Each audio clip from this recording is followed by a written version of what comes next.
Hello, Assalamu alaikum, dear learners of English literature. This is Harun Rashid, lecturer in English, Uttar Bangla College, Kakinda Lalmonihar. Today I am once again with the presentations, and this presentation is based on the paper called History of English Literature. And from the paper I have chosen a topic, and the name of the topic is the contribution of Chaucer in English literature. And before knowing the contribution of Chaucer in English literature, we would know the brief introduction of Geoffrey Chaucer. So, Geoffrey Chaucer was the greatest English poet, author, philosopher, bureaucrat. Actually, he was a parliamentarian and a diplomat. He was born in 1340 and died on 25 October 1400 in London. And his greatest books are the Book of the Duchess, the Renown of the Rose, the House of Fame, the Legend of Good Women, Troilus and Cressida, and the Canterbury Tales. So this is about Geoffrey Chaucer. So as we know, the Chaucer is called the father of English poetry, and he is the greatest English writer of Old English or of medieval period in England. And his literary career actually is divided into three phases. The first phase is called French period, and it lasted from 1358 to 1372, and he spent his boyhood in London, and he was made page of Princess Elizabeth at the age of 17, and he accompanied the king in 100 Years' War and was caught in one of the expeditions of 100-year wars and was freed for ransom. And Geoffrey Chaucer married Philippa Roet, sister of John of Gaunt, wife of the famous Duke of Lancaster. And Geoffrey Chaucer was influenced by the French and Italian Latin authors like Boethius, a Latin poet, and he translated a French allegorical poem into English, Renown of the Rose, during this period, during his French period. And he also wrote an elegiac poem named Death of Valence the Duchess.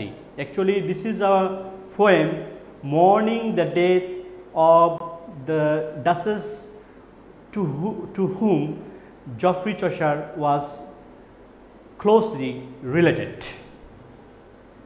So this is French period of Geoffrey Chaucer. Then Italian period. Italian period of Geoffrey Chaucer lasted from 1379 to 1385, and he was sent as a diplomat for commercial treaty in Italy in 1372 by the king.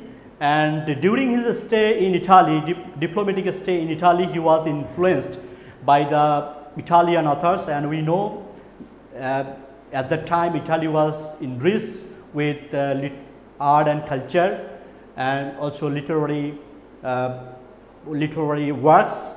So Geoffrey Chaucer was influenced by the great Italian poet like Petrarch, Boccaccio, Dante, Ovid, and Virgil. And during this period, Chaucer wrote Troilus and Cressida, the Legend of Good Women, the Knight's Tale, the House of Fame, etc. And Troilus and Cressida was written in 8,000 lines with heroic couplet. So this is one of the epic poem of Geoffrey Chaucer, and it contains 8,000 lines.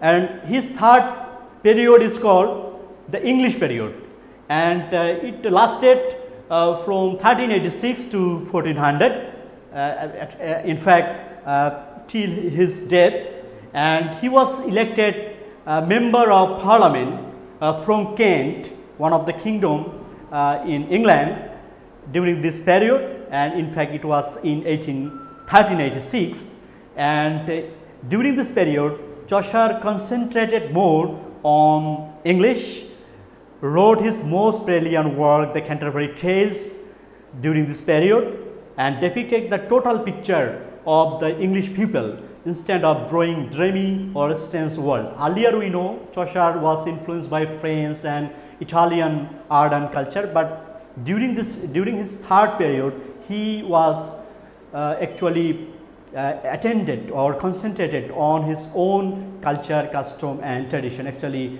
in fact English. And the Canterbury Tales complain to his empty verse, truth or good counsel are some of the great writings of the period. So these are the three phases of Geoffrey Chaucer. And now we would know about Chaucer's masterpiece, the Canterbury Tales.